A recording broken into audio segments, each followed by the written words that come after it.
Alright, what is up everyone and welcome to this video. So if you bought a Panasonic mirrorless micro four thirds camera, typically it'll come with one of two lenses. First off is the 12 to 60 millimeter, which is an f3.5 to 5.6 lens. It's okay, but it's not the fastest lens, it's not the sharpest lens. I'm not that much of a fan of it. Additionally, some other cameras come with a 14 to 42 millimeter lens. Don't know the exact f-stop range, I never used it, but from what I've heard, again, not the greatest lens. So what do? You know, you want better image quality, sharper images, you want nice depth of field, you want to be able to blur out the backgrounds. What lenses do you buy? Well, I will note that a zoom lens is not going to be for you. If you want to save money, you want the fastest lens possible, and fast lenses that zoom are very expensive.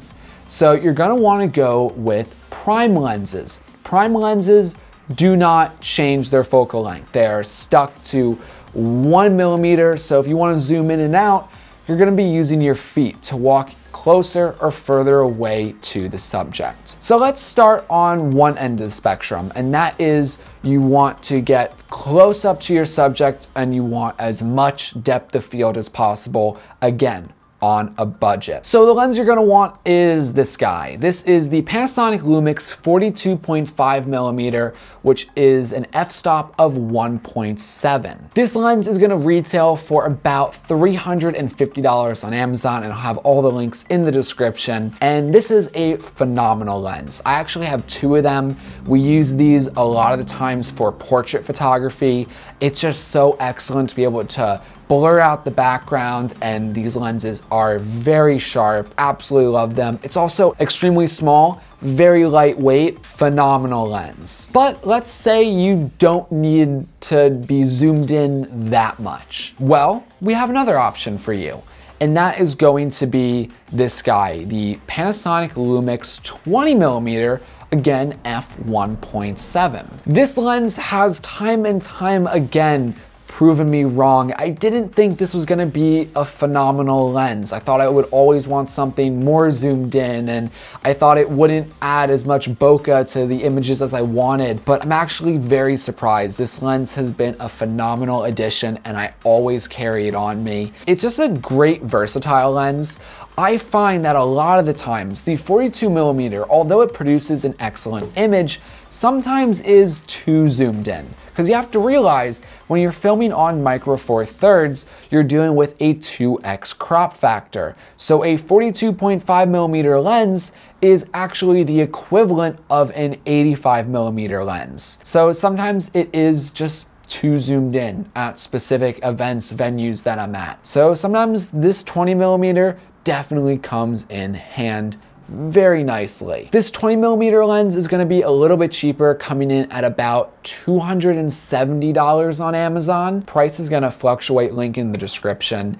But again, phenomenal lens, absolutely love it. Now, moving right along though to the opposite end of the spectrum, what do you do if you need a nice wide lens for a wide shot, if you want to use the camera on some sort of stabilizer, crane, whatever? Well, I'll be honest, I had a little bit of trouble finding the right lens. All of Panasonic's wide lenses are zoom lenses, and they're very expensive. So I found that 12 millimeters for me was wide enough. Obviously 12 millimeters is the equivalent to a 24 millimeter lens. So not the widest, but it did the job for me.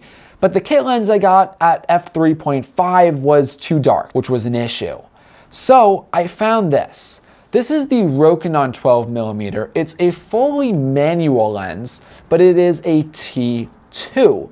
And T-stops are a little bit different than f-stops. Essentially, it's more exact. So in an f-stop, if you have an f1.8, it's a little bit off. It could be more of like an f1.9 or an f2, like it's not exact. But a T-stop guarantees that it's gonna be a specific stop. So it's definitely gonna be 2. As in referring to the aperture. So this lens retails for $300, and it's extremely well built. it's a tank. It's a little bit on the heavier side, but really it's not bad at all. It's just a very solid lens. I've dropped this thing before and yeah, it has some damage, but it's performing like a champ. So fully would recommend this lens. Not the greatest for photography though, because it is manual, but you can still get away with it absolutely no problem. So those are my 3 budget lenses for your Micro Four Thirds camera if you're on a budget. Of course, there are tons and tons and tons of other lenses that you could always buy. So if you have any other recommendations that you want to recommend to everyone else watching this video, let me know in the comments below. What would you recommend? What do you use? Are you interested in any of the lenses that I just showed you? I'd be very interested to see what you have to say. Anyway guys, I'm Eric and I will catch you in the next video.